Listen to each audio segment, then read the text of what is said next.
So nice. You know, I've heard from like 4 different people so far this morning, and I concur wholeheartedly that this center and this community, this spiritual family, is the best way to kick off your Sunday morning. It's the best way to kick off your whole week, isn't it? Oh my gosh. Well, having said that, let's stand and let's sing and let's start with our new celebration song, An Attitude of Gratitude.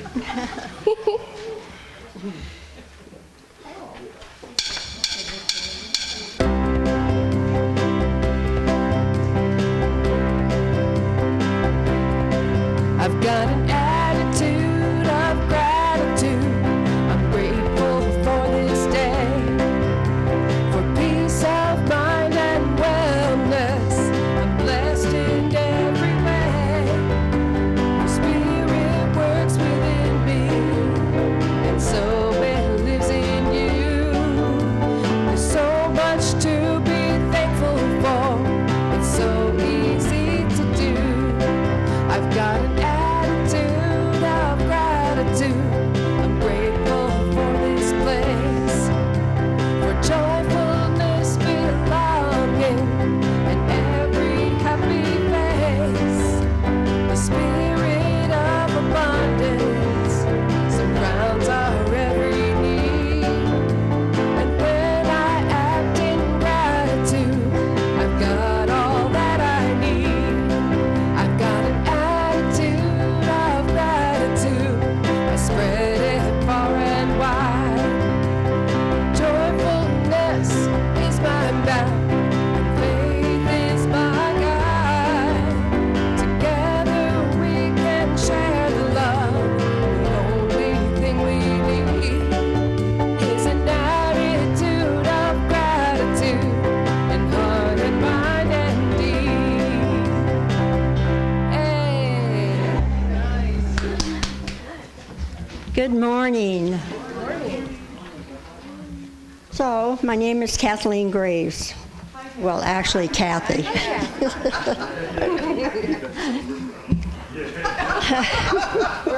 Am I on? Okay. Okay, on behalf of Reverend Donna Maurer and the Board of Trustees, I am privileged to welcome you to the Sonoran Desert Center for Spiritual Living. This is such a great place. Boy, makes us so happy. So whoever you are and wherever you are on your spiritual path, you are truly welcome here. Here you will be validated, supported, and encouraged to be all that you were meant to be. Our vision statement is love in action every day in every way. We express this love by learning and living the principles of the science of mind. You'll find our Declaration of Principles at the back of your program, so please join me now in reading it. I believe there is an intelligence operating throughout the universe. I believe this intelligent power is only good. I believe this intelligence expresses as me, and I believe through this conscious use of this power, I create my life as happy, healthy, and complete, and so it is. So, if this is your first time here, we especially welcome you. Anybody new here, first time? You all look pretty familiar. So, if you were new here, we would thank you for your interest and curiosity. So, I would like to thank those who are assisting to make this morning possible. And we have so many assisters. You know, Wanda and Doug and Reverend Donna and John and Lynn, Susan. She does so much good. And so many of you, and John and Gray, and I know there are a lot more of you, and I'm just not great with names, but we're lucky that we have so many people here that are helping. to do so much. So, please direct your attention to the announcements in your bulletin. And if you're watching us online, please visit cslaz.org for your announcement and events calendar. Thank you. All right, so everybody take a moment to silence your phone and devices and prepare for our celebration service today. So thank you.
The God in me beholds the God in you. It is all for our greatest and highest good. The God in me beholds the God in you, and you and I are one. Namaste. The God in me beholds the God in you. It is all for our greatest and highest good. The God in me beholds the God in you, and you and I are one. Namaste. Namaste.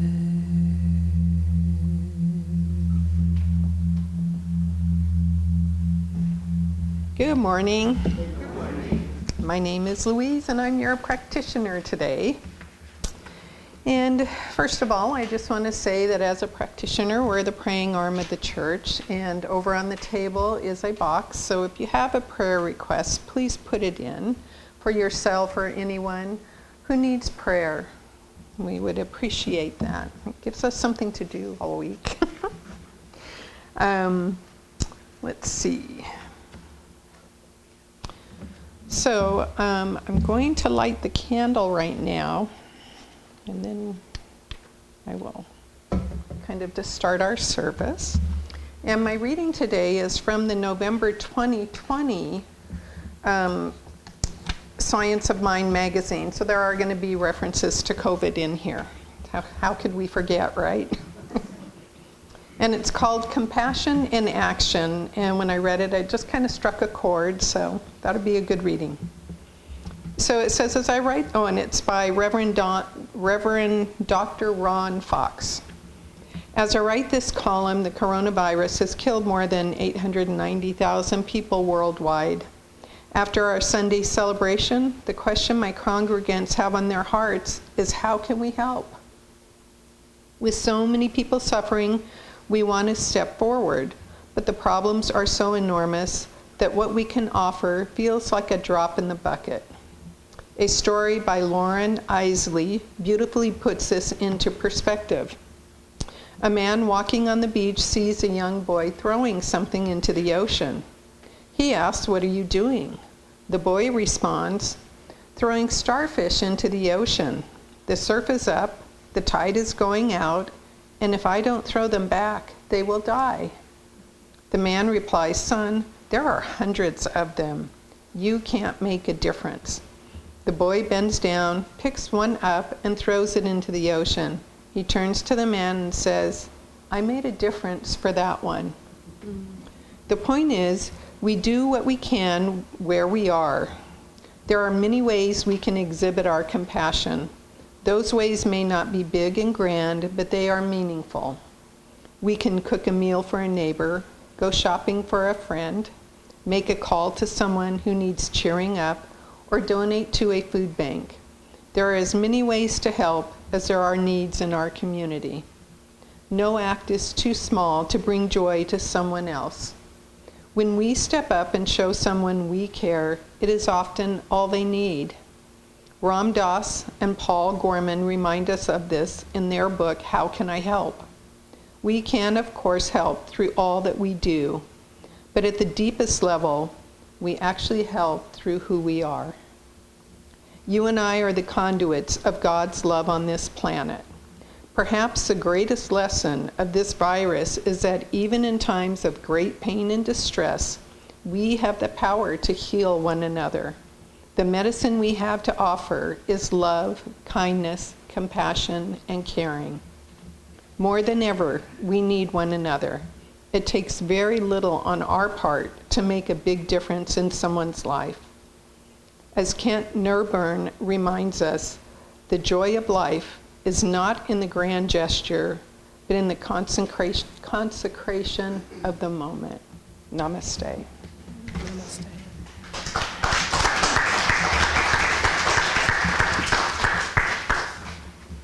So I take this candle and I hold the high watch for everyone here at this service and in our community. Thank you. You know, I actually had written a song for today, and I was going to do that, but then I hear Louise and her reading from Science of Mind magazine, and there's a song that is even more appropriate.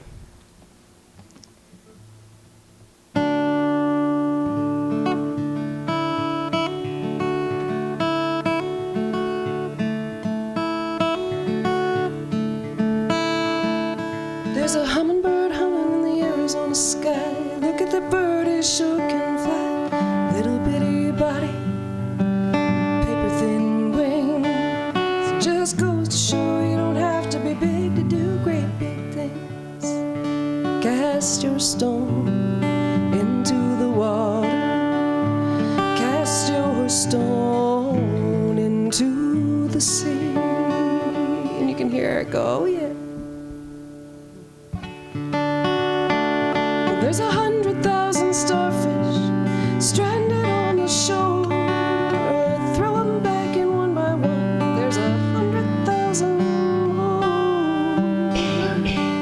But I cast my stone into the water.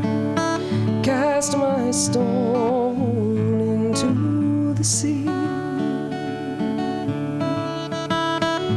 There's a green turtle walking by the side of the road. How does he get from here to there? I bet you'd like to know. I said little by little, bit by bit. It takes more than some old rabbit to make the turtle quit.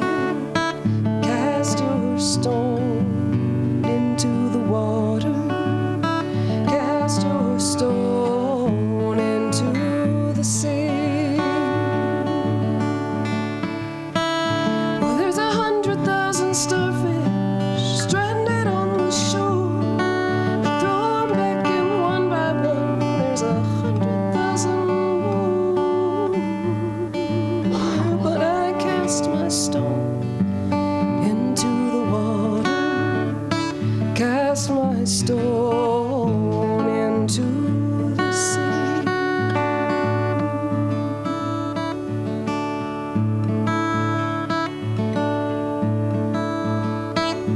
There's a hummingbird humming on the Arizona sky.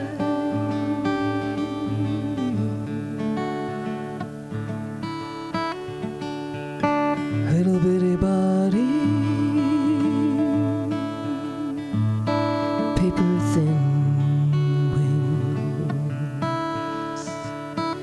little bitty body, great big thing.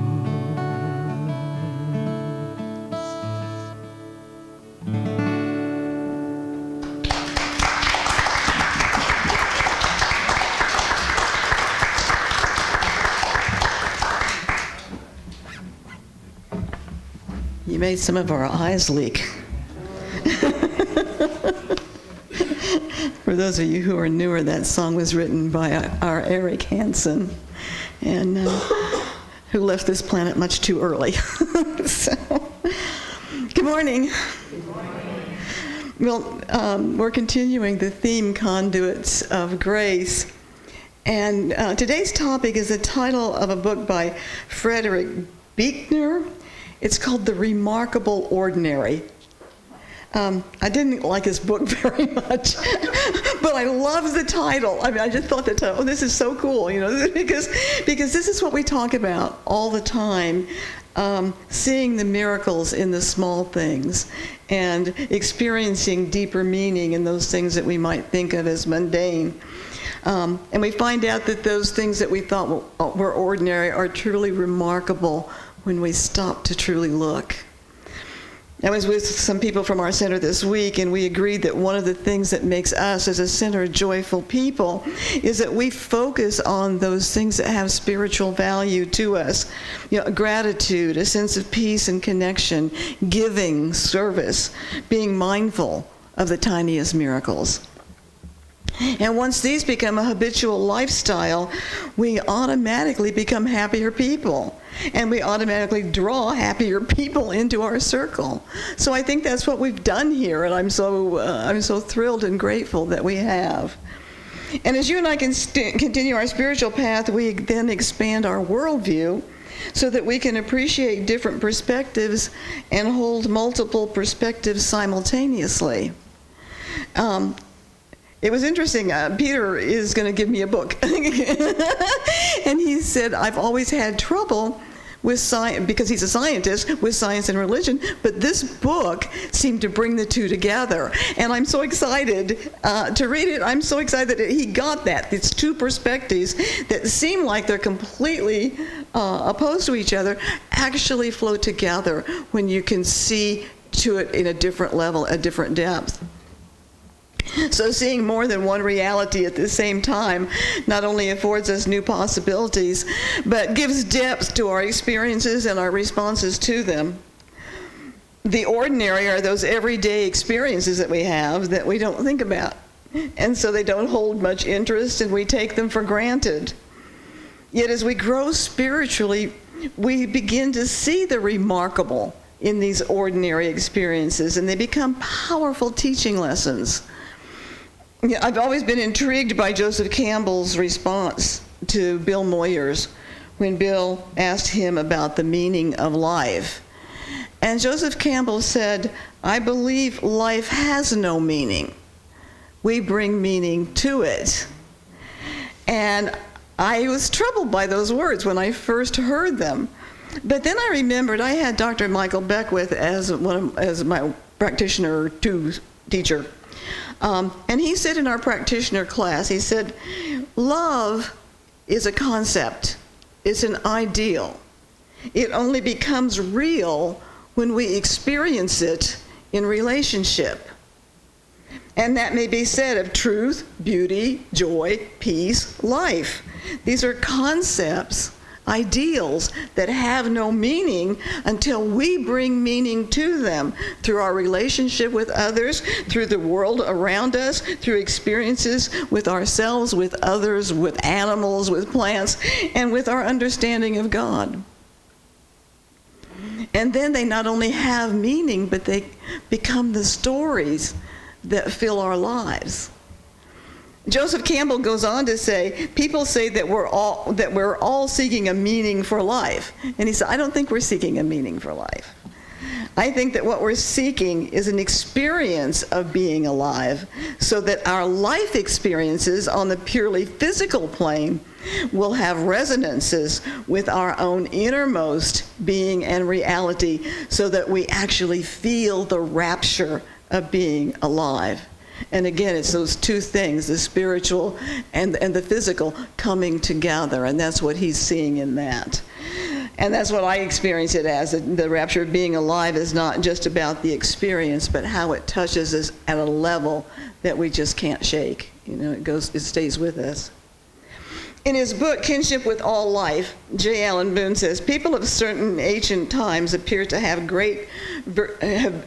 been great virtuosos in the art of living, particularly skilled in the delicate science of being in right relations with everything, including animals. These people recognize the importance of the unity of Creator and creation. They were able to blend themselves with the universal presence, power, and purpose that is forever moving back of all things, in all things, and through all things. Life to these ancients was an all-inclusive kinship in which nothing was meaningless, nothing unimportant, and from which nothing could be excluded. So when we can see that our life is in partnership, in relation with other people, with animals, with all life, then there's nothing that is ordinary. It's all remarkable. You and I, as seekers of spiritual truth, we read books, we attend workshops, classes, lectures. Our Sunday experience is important to us, as are the friends we've made here. But we all seem to know that at that deeper level, that life is more than just the accumulation of wealth and possessions. It's about uncovering and discovering our very beingness. It's about living with a reverence for the mystery of life that includes everything: people, creatures, plants, inanimate objects. And it's about seeing our life as one huge connection. Deepak Chopra once said, we are called human beings, not human doings. But most of us see ourselves, at least part of the time, as human doings. We're caught up in the doing because being is often hidden by the labels we identify with. We know ourselves and each other by labels. I am Donna, my name. I am a minister, my position. I am a mom, I am whatever I am. We put labels on ourselves as who and what we are. So to uncover meaning in our life, we need to know the essence of who we truly are. Thank you. My Savior, thank you very much for that.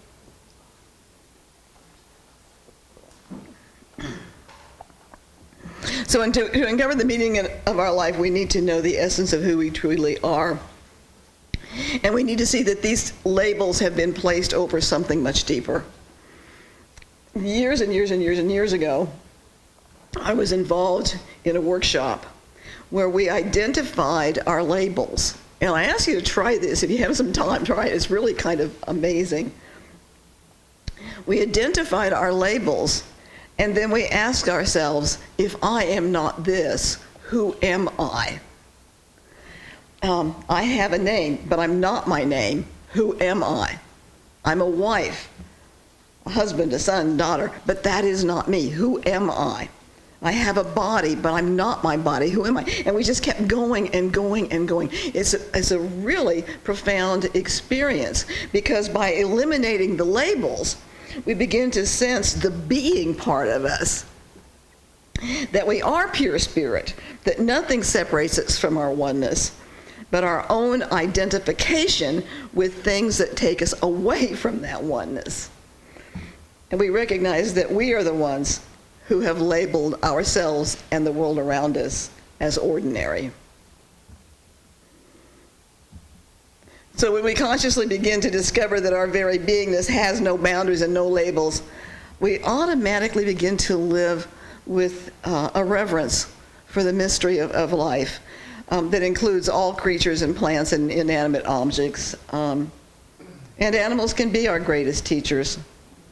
Anyone who is a dog or cat lover knows how these little creatures will keep us grounded and centered. They bring out the happy side of ourselves. They bring out our love as we play with them and pet them. And I think it'd be pretty hard for anybody to stay in a place of negativity when a little fur ball is curled up in your lap, you know. In Kinship with All Life, the book I mentioned earlier, J. Allen Boone begins with a story of Strongheart, which was a German shepherd who became a movie star in the 1950s. J. Allen cared for Strongheart when his master had to go to Europe to work on a film. And since Strongheart was a movie star, J. Allen felt it would be improper to ask him to sleep on the floor. So when they got ready for bed, J. Allen moved to the edge to allow room for Strongheart. Strongheart seemed to like that arrangement, but he would continue to turn around and sleep backwards with his butt at the head of the bed and his head at the end of it. And J. Allen would turn him around and Strongheart would start to sleep, but would bound up with the tiniest of noises, sending J. Allen off the side of his bed to the floor.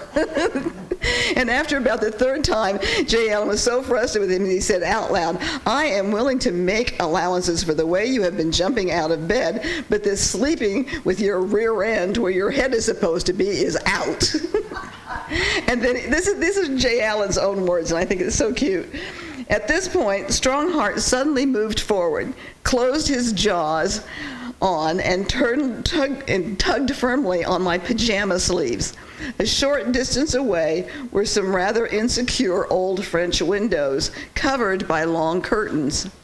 Getting an end of one of these in his teeth, Strongheart pulled it back, held it for a few seconds, then let it drop into position again. And then he began barking, swinging his head rhythmically back and forth between the French windows and me. Had he spoken perfect English, he could not have told me more clearly what he wanted me to know.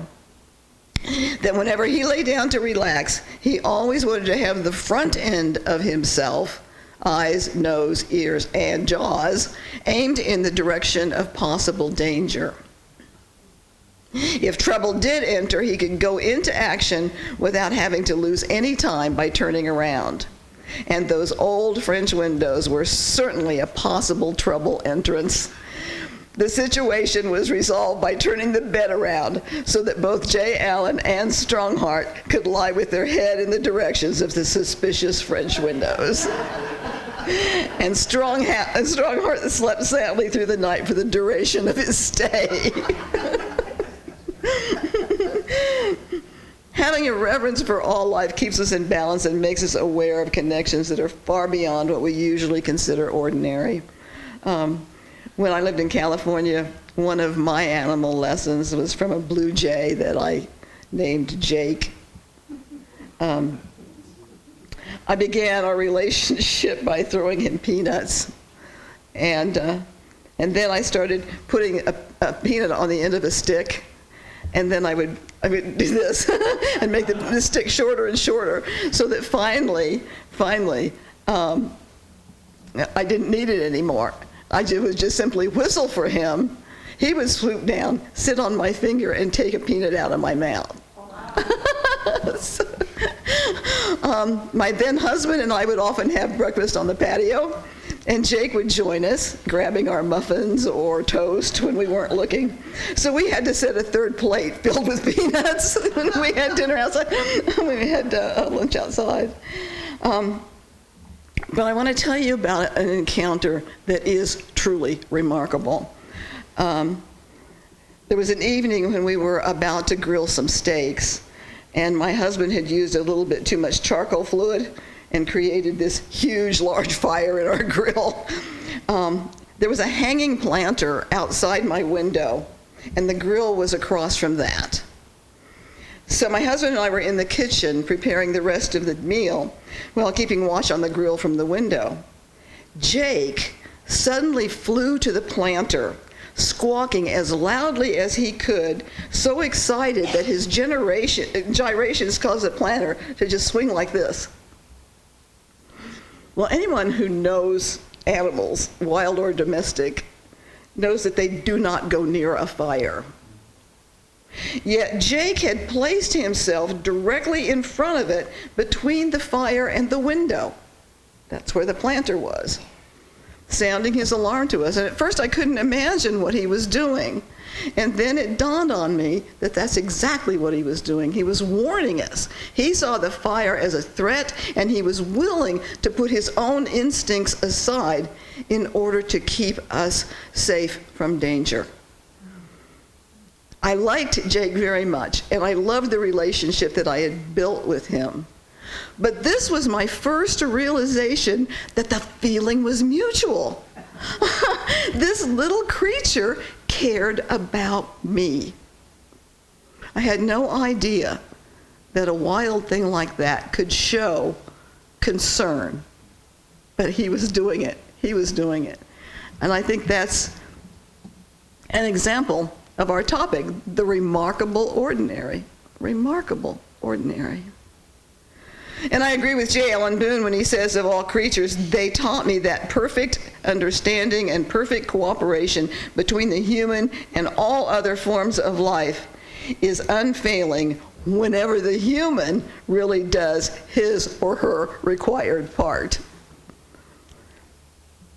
And it doesn't stop with animals. Studies have proved that plants living in similar environments will grow differently according to the love that's given them. A plant that's watered and cared for will grow well, but a plant that is loved, that is talked to or played music around, will thrive. There's been study after study of that, and Dr. Masaru Emoto discovered that crystals, water crystals, revealed changes when specific concentrated thoughts were directed towards them. He found that water from clear springs and water that had been exposed to loving words showed brilliant, complex, and colorful snowflake patterns. In contrast, polluted water or water exposed to negative thoughts, the forms were incomplete and were incomplete, and they were patterns with dull colors. So it wasn't the same. So the implication of this research creates a new awareness of how we can positively impact the earth and how our thoughts, attitudes, and emotions as humans deeply impact the environment. So when we see that we and everything else is spirit and form, then every living creature, every plant, every rock becomes our spiritual teacher and guide. They are no longer of the earth. They become entryways to those spiritual experiences that bring meaning to our lives. And of course, what we experience with plants and animals, we also experience with people. As we lose our sense of separation, then we lose our sense of fear and our expectations about what others should do or be. When we find the remarkable in our ordinary experiences, we realize that everything is holy, sacred, and a manifestation of God. And we can say with Meister Eckhart, apprehend God in all things, for God is in all things. Every single creature is full of God and is a book about God. Every creature is a word of God. Thank you. Namaste.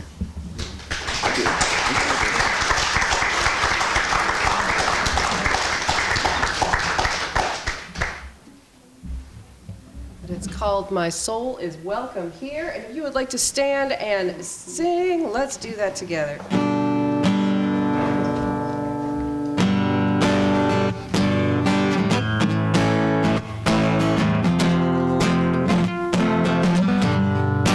I'm in the right place, right time. I am just where I'm supposed to be. I'm in the right place, the right time. I am just where I'm supposed to be. My soul is welcome here. Oh, my soul is welcome here. I am getting the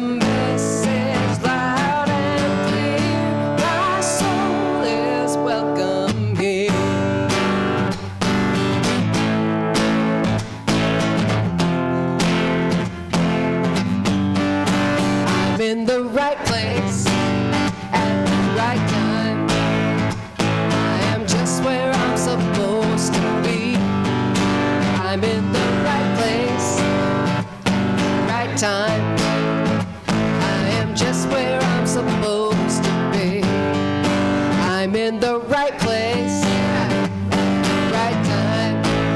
I am just where I'm supposed to be. I'm in the right place, at the right time. I am just where I'm supposed to be.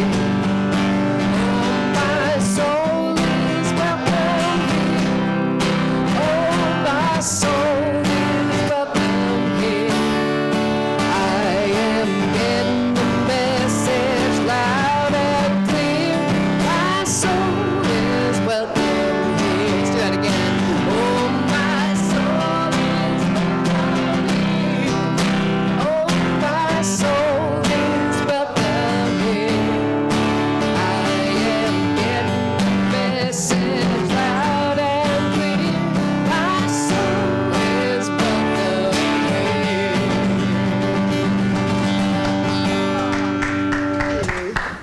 Thank you. I like that. I do too. I do too. Okay. So it's time for our offering. This is what keeps us alive and thriving. So, and if you're watching on YouTube, there is a place that shows where to donate if you'd like to be part of our spiritual family, and you can donate directly to us, and we would certainly appreciate that. So together, let us say our offering affirmation. My gift goes forth to heal, process, and bless all that it touches. It is evidence of my conviction that God is the source and substance of my supply. I share generously of my good, knowing that it returns to me multiplied abundantly, and so it is. Thank you for my abundance. I feel prosperous. It's all around me. Thank you for my abundance. I feel prosperous. It's all around me.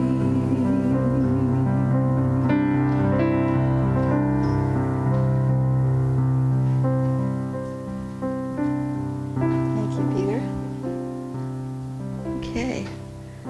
And thank you for your generosity that allows us to be a beneficial presence in this community. We had a little incident, I have to tell you because it's cute, and we got time. Last Tuesday, the kids meet here at 5:30, and last Tuesday there was a rattlesnake. And so Laura Lynn was trying to get all the kids together, so they were leaving, but they were trying to get all the kids together so that nobody would go play with the snake. And in the process, she closed the door and locked it with her keys inside, and the lights on and the air conditioning running. And she was more concerned that she had left the lights on, and she didn't want us to get mad at us, mad at her for leaving the lights on. So Tony called me and said, Laura Lynn wanted me to tell you what happened so that you wouldn't be mad at her.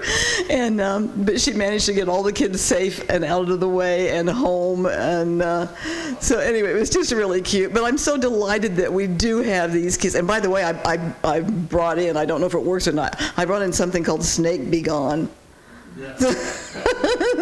So we'll see. It's made by Ortho, so we'll see if it works. So I don't think we have to worry about the snake too much because this was dark, and that's when they come out. So, but anyway, we're part of the community by offering our space to these kids, and And that, that wouldn't have happened had it not been for the heavy, heavy rains, because the bugs came out so badly that the kids who normally stay outside, they couldn't eat their meals because there were bugs on it, so they needed a space, and they asked us. And again, I think this is a beautiful way that we show who we are in the community, and I thank the board for being in complete consensus with that decision. So anyway, enough that. Please be sure and sign up if you're coming to our Thanksgiving dinner, because we're going to have to make a count next Sunday and make sure that we've got enough space and what tables we need. So and what we need in the way of food if we're missing a category. So appreciate it. Okay, so let's just take a moment to close this portion out in prayer, and then have some refreshments, and just give thanks for this day. I know that there is one life. That life is God's life. That life is my life right now. I know that the attributes of God are love, truth, beauty, joy, harmony, peace, abundance. And because my life is God's life through me, those attributes are mine and yours by divine inheritance.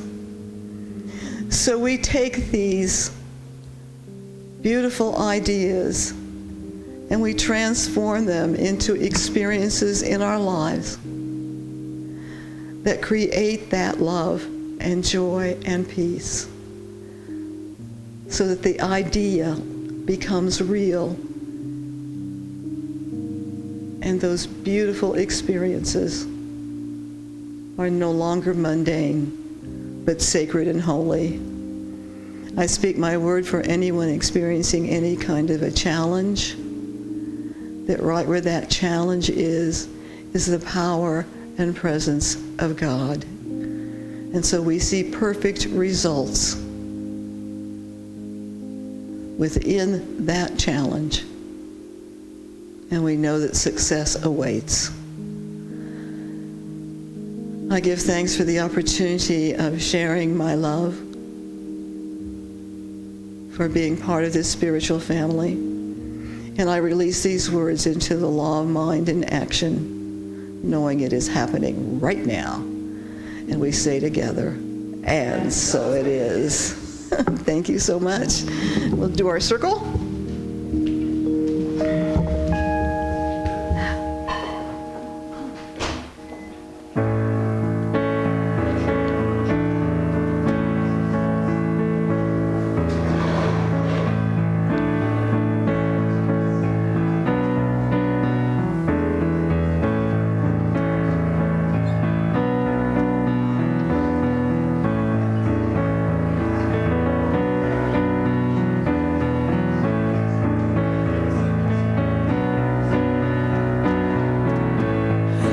Let there be peace. I am a stand for peace. Let there be love.